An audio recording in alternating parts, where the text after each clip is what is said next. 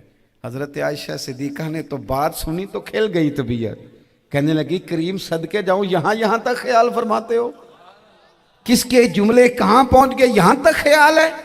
فرمایا مجھے پتہ چل جاتا ہے کہ تمہاری کیفیت کیا ہے, کہاں کھڑی ہو. او بھئی ہم تو اپنی ماں کا بھی خیال نہیں رکھتے. ہمارا باپ کہاں بیچارہ کھڑا ہے, وہ تو انتظار میں تھا کہ کوئی 10 منٹ میرے پاس بیٹھے گا. توجہ ہی نہیں, جذبات کا خیال ہی نہیں. حضرت عائشہ صدیقہ بات سن کے عرض کرنے لگی یا رسول اللہ مجھے رب محمد کی قسم ہو, میں صرف نام چھوڑتی ہوں, میرے دل میں ہر وقت مدینے والے محبوب ہی رہتے ہیں. نام ہی چھوڑتی ہوں صرف. او میرے دوست تھوڑا سا جا. اور دوسرا عرض کروں گا, دولت اگر بہت عالی چیز ہوتی نا, بہت قیمتی, تو سب سے زیادہ سیدہ عائشہ کے گھر میں ہوتی. اگر پیسوں سے ہی سوکھ آتا تو پیسے سب سے زیادہ حضرت فاطمہ الزہرا کے کاشانہ نور میں ہوتے. او میرے بھائیوں, سونا وقت محبتوں سے گزارا جا سکتا ہے. او بھائی, میں نے تو اپنے گھر میں یہ دیکھا کہ میرے والد صاحب گرمی آتی تو فرماتے او لو بھائی تانوں پرواہ نہیں, میں تواڈے پڑھولے چ دانے پا دیتے نے تے تواڈی ماں نے مرتبان چ اچار پا دیتا ہے. لو اب تمہیں کہیں جانے کی ضرورت نہیں پڑے گی. اس پہ بھی وقت بڑا اچھا گزرتا تھا, اس پہ بھی ٹائم بڑا اچھا. 6 کھانے کھا کے بچے نخرے کر رہے ہیں. میں نے اپنے والد صاحب سے ایک دن کہا, میں کہ ابا جی تانوں پسند کی ہے؟ فرمان لگے پتر جے تے لگی ہوئے بھوک پھر تے ہر شے, اور اگر بھوک نہ ہو تو پھر نخرے ہی نخرے ہیں, پھر کیا پسند ہونا ہے. طبیعت نہیں. اپنے گھروں میں اپنے دوستوں میں اطمینان پیدا کریں, اضطراب سے باہر آئیں. اور ایک بات اور عرض کرنی ہے, یاد رکھنا تقریر باہر چلتی ہے, گھر میں نہیں چلتی. گھر میں عمل چلتا ہے. گھر جا کے آپ لیکچر دینا نماز پڑھا کرو, نماز پڑھا کرو, نماز پڑھا کرو, نماز پڑھا کرو, تو کوئی نہیں پڑھتے گھر والے. آپ گھر میں نماز خود شروع کر دیں. نبی پاک صلی اللہ علیہ وسلم نے فرمایا گھروں کو قبرستان نہ بناؤ, کچھ نفلی نمازیں گھر میں بھی پڑھا کرو. اللہ کے پیارے رسول صلی اللہ علیہ وسلم کا گھر مسجد نبوی کے بالکل ساتھ ہے. دروازہ حضور کے گھر کا مسجد میں کھلتا تھا. لیکن نبی کریم صلی اللہ علیہ وسلم کیا کرتے تھے؟ حضرت عائشہ صدیقہ فرماتی ہیں تہجد کی نماز گھر میں پڑھا کرتے تھے. گھر میں حضور تہجد کی نماز پڑھتے. اگرچہ گھر میں دشواری تھی, کچھ عبادات کچھ نمازیں گھر کے اندر بھی انسان پڑھے. توجہ کرے. ویسے تو ہم ایک اذان سن چکے ہیں, لیکن یہ کوئی زیادہ ہی قریب ہے, اسے بھی سن ہی لیا جائے. اچھا جی سن لیں جی, اذان سن لیں. ویسے ایک ہی اذان سننا ضروری ہوتا ہے جب زیادہ ہو رہی ہوں. میں بھی بس بات سمیٹنے ہی لگا تھا, اذان کو مکمل ہو لینے.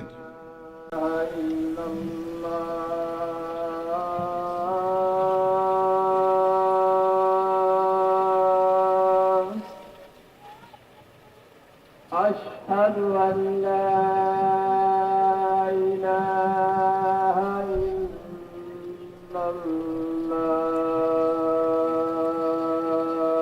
الله أشهد أن محمدا رسول الله أشهد أن محمد رسول الله حي على الصلاة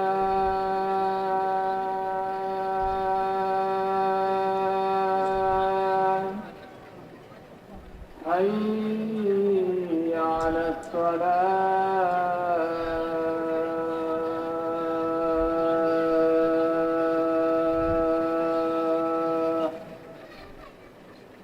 حي على الفلاح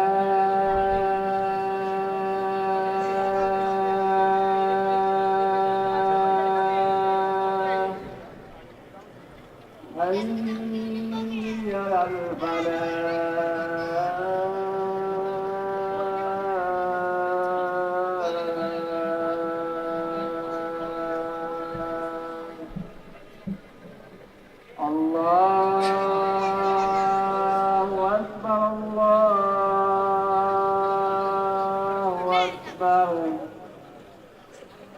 لا إله إلا الله. ایک آخری گزارش آپ حضرات سے کرنی ہے. اتنا بڑا مجمع ہے, اتنے سارے لوگ تشریف لائے ہیں. ایک گزارش آپ حضرات کی خدمت میں رکھ کے بس میں نے بات کو سمیٹنا ہے. دو باتیں میں نے آپ کی خدمت میں عرض کی ہیں. ایک تو دینی علم کا ذوق پیدا کریں, اور دوسرا اپنے گھروں میں تھوڑا ٹھہراؤ لائیں. تھوڑا سا اپنے, یہ بچوں کے دستار فضیلت کا اجتماع تھا اس لیے میں نے یہ بات عرض کی, اپنے گھروں میں تھوڑا حوصلہ قناعت لائیں. حضرت عائشہ صدیقہ رضی اللہ تعالیٰ عنہ فرماتی ہیں ایسا نہیں تھا کہ ہمارے گھر کے اندر مال نہیں آتا تھا, اللہ کے فضل سے بڑا کچھ آتا تھا, لیکن فرماتی ہیں ہم اثار کر دیا کرتے تھے. حضور کا مزاج اثار کر دینے کا ہے. یاد رکھنا, شمع سے اگر کئی شمع جل جائیں تو اس کی روشنی میں کبھی کمی نہیں آتی. ہزاروں دیے بھی جل جائیں تو یہ دیے ماند نہیں پڑتے. مہنگائی بڑی زور کی ہو گئی, غریب آدمی کی آزمائش بڑھ گئی. ہمیشہ مہنگائی سے غریب لوگ متاثر ہوتے ہیں. امیروں کی تو چیزیں مہنگی ہو جاتی ہیں, وہ تو سنگل انہوں نے جمع کی ہوتی ہیں, مہنگی ہوتی ہیں تو ڈبل میں بیچتے ہیں. غریب پستا ہے. لیکن دکھ کی بات یہ ہے کہ ہم ایک دوسرے کا ساتھ نہیں دیتے. مقروض ذہنی اذیت کا شکار ہے. 3 دن ہے نا عید کے, تو ایک جوڑے سے بھی گزارے جا سکتے ہیں, ایک سے بھی. اکثر لوگ تو ویسے ہی عید کی نماز پڑھ کے سو جاتے ہیں, اور جو بیدار بھی ہیں وہ بھی کپڑے بدل کر کے جانور کے ذبح میں مشغول ہیں. ہم نے اس عید پہ کوشش کرنی ہے کہ ہماری گلی میں, ہمارے محلے میں, ہمارے دائیں بائیں تھوڑا سفر کریں, بچوں کو دیکھیں, سرکاری سکول سے نکلتے بچوں کو دیکھیں, مساجد مدارس سے نکلتے بچوں کو دیکھیں. ہم نہ ایک ایک دو دو کا ساتھ دیں. یہ جتنی سیاسی جماعتیں کام کر رہی ہیں, جن کی حکومت تھی, جن کی ہے, پتہ نہیں کل کس کی آئے گی. میں تو ذاتی طور پر ان سے پورا مایوس ہوں. مجھے تو نہیں لگتا کہ جتنے لوگ آج تک حکومت کر چکے ہیں, بار بار آتے ہیں یا پچھلی حکومت گئی ہے, ان کے پاس کوئی پلان ہی نہیں ہے. یہ تو بیچارے ایک دوسرے کی ٹانگیں کھینچنے کے علاوہ نہ کچھ کر سکے ہیں, نہ امید ہے کچھ کریں گے. لیکن غریب کی تکلیف بڑھ گئی ہے. میرے پاس 20 لوگ آتے ہیں, آتے تو وہ دعا کا کہنے ہیں, آتے تو صرف یہ بتانے ہیں کہ اس مشکل میں ہوں, دعا کرنا. لیکن دوستو, لوگوں کی باتیں سن کے بڑی تکلیف ہوتی ہے. ہم کیا کسی کی مدد کر سکتے ہیں؟ ہمارے لیے تو مدارس چلانے مشکل ہیں, لیکن لوگ اذیت کا شکار ہیں. ذہنی کرب کے نیچے لوگ آ گئے, اتنی بڑی اذیتیں کھڑی کر دی گئی ہیں. تھوڑا تھوڑا دیکھو, 2 کا کھانا 3 بھی تو کھا ہی سکتے ہیں نا, 3 کا کھانا 4 بھی تو کھا ہی سکتے ہیں نا.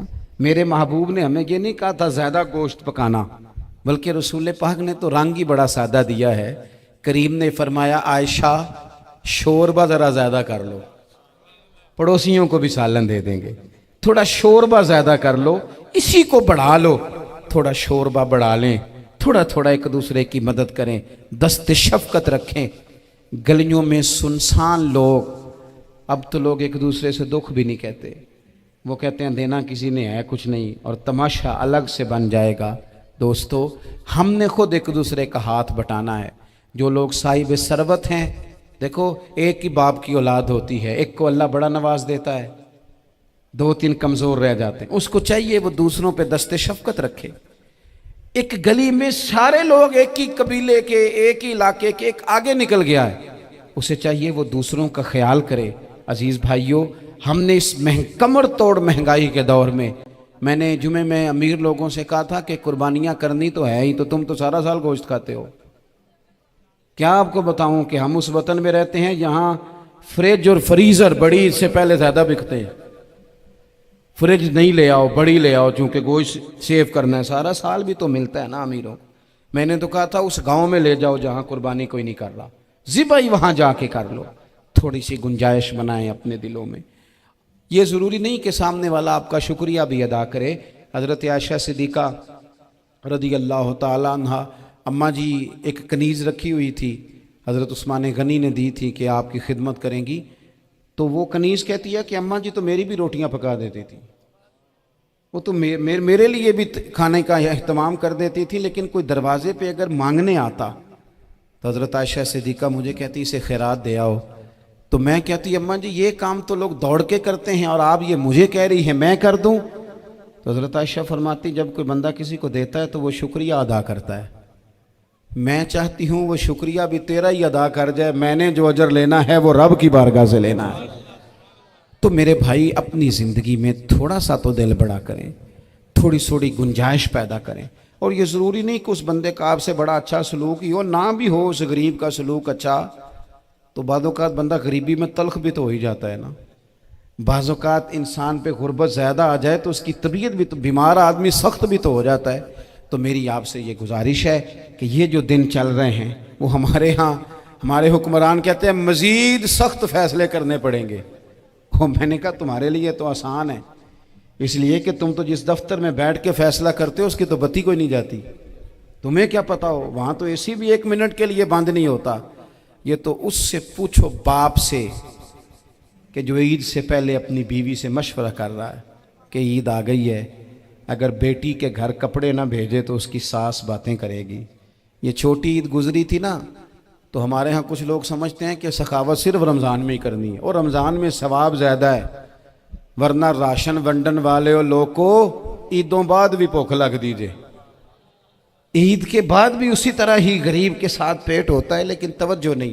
ایک تو ذوق علم پیدا کریں، ایک اپنے گھر میں اطمینان کا ماحول لائیں۔ تیسری گزارش یہ ہے کہ مہنگائی اور سختی کے اس دور میں اپنے مسلمان بھائیوں کا، عزیزوں کا، اہل محلہ کا ہاتھ بٹائیں، پیار کریں۔ اللہ کے حضور دعا ہے اللہ ہماری اس حاضری کو قبولیت کا شرف عطا کرے۔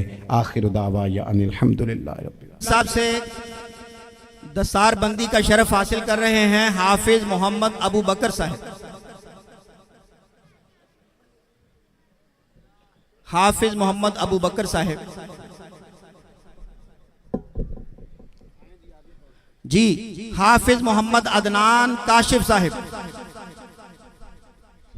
حافظ محمد عدنان کاشف صاحب قبلہ پیر صاحب سے دستار فضیلت حاصل کرنے کا شرف حاصل کر رہے ہیں حافظ محمد عدنان کاشف صاحب۔ اس کے بعد حافظ احمد رضا صاحب۔ حافظ احمد رضا قبلہ پیر صاحب سے دستار بندی کا شرف حاصل کر رہے ہیں حافظ احمد رضا۔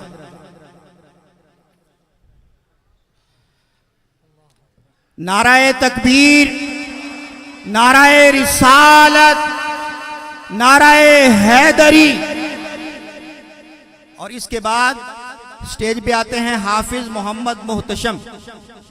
حافظ محمد محتشم صاحب قبلہ پیر صاحب سے دستار بندی کا شرف حاصل کریں گے حافظ محمد محتشم صاحب۔ عزیزان گرامی، ان بچوں کے والدین بڑے خوش نصیب ہیں، وقت بہت کم ہے، انشاءاللہ جو بیان ہے وہ تو ہم پیر صاحب کی زبان مبارک سے سماعت کریں گے۔ ان بچوں کے والدین جب کل قیامت کا دن ہوگا، ان بچوں کے والدین کو اللہ رب العزت بیش قیمت لباس عطا فرمائے گا اور بیش قیمت تاج عطا فرمائے گا۔ ان بچوں کے والدین پوچھیں گے مولا یہ کس عمل کا بدلہ ہے؟ اللہ رب العزت فرمائے گا جو تمہارے بچوں نے قرآن حفظ کیا میں نے اس کے بدلے میں تمہیں یہ عزتیں عطا فرمائی ہیں۔ عزیزان گرامی،